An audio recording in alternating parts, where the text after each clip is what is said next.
Thank you. My name is Brett Richards. I'm the chairman and CEO of Banro. And those who know me, I have a small group of private equity clients I work for on distressed projects, and Banro fits that category, and I'll walk you through where Banro is today because it has a long history. What we're trying to create now is what we're calling the new Banro. We're rebuilding it to be a premier Central African gold mining company. We have 2 operating mines in the DRC and 4 mining licenses. We have an additional 17 exploration licenses, all early stage targets at this stage. We have just over a 1 million ounce reserve and 8.5 million ounce global resource. So we have a 10 million ounce land package. However, the company has gone through some difficult times. In November of last year, it went through a CCAA bankruptcy proceeding, which concluded on May the 4th. And it concluded with 2 principal shareholders, a hedge fund in New York called Gramercy and a Chinese state-owned called Buy-in International Investments. And they were the principal debt holders of Banro throughout their distress. We were formerly listed on the Toronto Stock Exchange and the New York Stock Exchange, and now we are completely delisted. This is a private company with 10 million ounces. But through the history, Banro's been around for a long time, since 1996, and it has raised almost $1 billion in equity and debt over its history. And it's one of those stories you see where the share price continually went from left to right in a negative fashion for the last 5 years.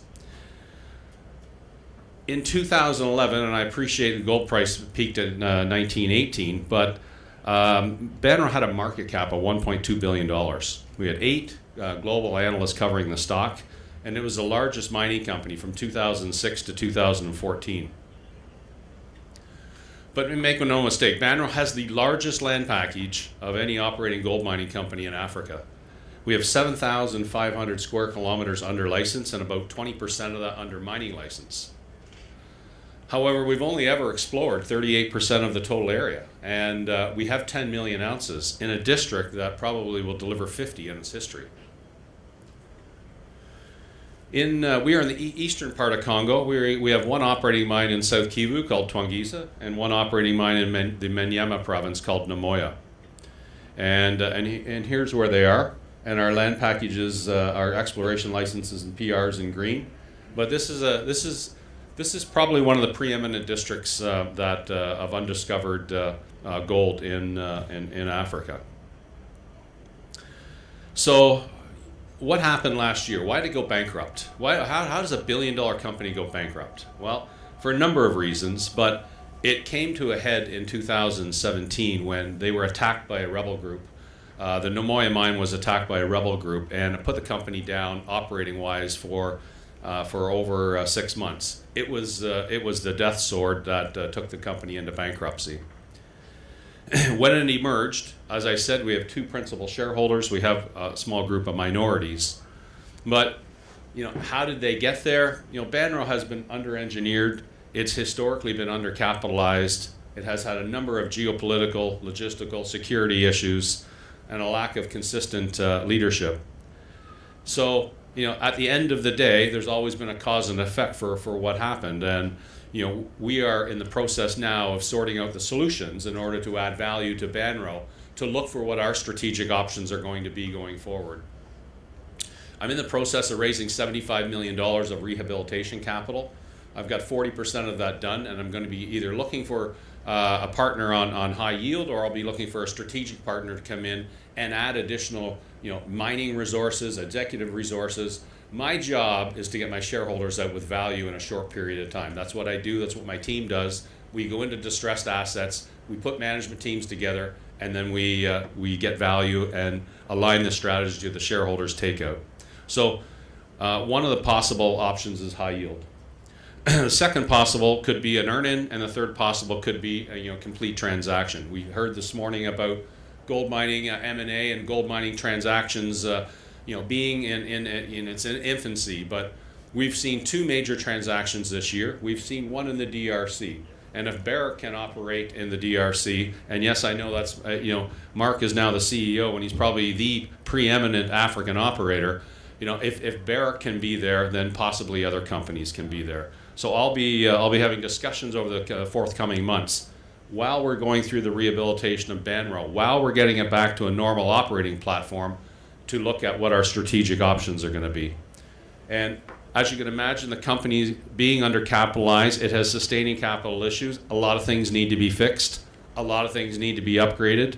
And there's a number of legacy issues we need to address in order to put us back to a normal operating platform, which is Twangisa operating at 120,000 ounces, Namoya operating at 120,000 ounces and being sub $750 in cash costs. In 2012, Banro's operating costs were 514. So I don't think it's too far as in the stretch. But that's not the story here. The story is about the size and the scale of this district. We have 10 million ounces. We can show you a path to more than 10 million ounces with exploration drilling, and some of the money that we're going to raise will start working on our exploration drilling in some of these PRs. We have just over 4 million ounces at Lagushwa, and we could very quickly get to a reasonable size maiden resource at Kamatuga. But we have multiple targets beyond that as well. We've got a number of targets at various stages in and around this district, and as I can show here, 2 operating mines. But what we want to do, and the story in all of this, again, for whether that's a mid-tier, whether that's the emerging junior who wants to partner with us at the end of the day, is these are company-making assets. Lagushwa alone has 4 million ounces. The potential at Twangisa Underground could also be quite substantial. We've got 22 years of infrastructure. We've built the power, we've built the roads, we've built the water, we've trained the people, and we have strong relationships, and I have strong relationships with the government. It's going through a peaceful transition. So are all the boxes going to be ticked for the DRC over the forthcoming future to allow for larger listed mid-tier and major mining companies to come into the DRC? Quite possibly. So we're going to be exploring how I get my shareholder out for value in the next 18 months. But along the way, I need to create value, because Banro has obviously gone through a very difficult time, and now I need to rebuild that value as fast as possible. But I can show people a path to 1 million ounces of production. I can show people a path to 5 or 6 mines within our land package, and still upside beyond that, so that somewhere down the road we can have multiple mines or at least multiple targets ready for construction decisions through a feasibility study. So we can demonstrate a growth story that's quite substantial, with leaving a pipeline behind it of other opportunities that will create greater growth down the road. Yes, it is the DRC. Yes, it is in a very difficult part of the DRC. But I think we've done a pretty good job mitigating those risks in the last 5 or 6 months in order to create a platform where we can introduce new capital into the country, introduce new capital into Banro to stabilize and optimize what we already have, and then to kind of build this growth platform. So that's what we're going to be doing over Banro over the next 12 months, and I look forward to the discussions with anybody that's looking for 10 million ounces. This is just a shot of our Twangisa mine and a shot of our Namoya operation. So, thank you for your time, and I look forward to speaking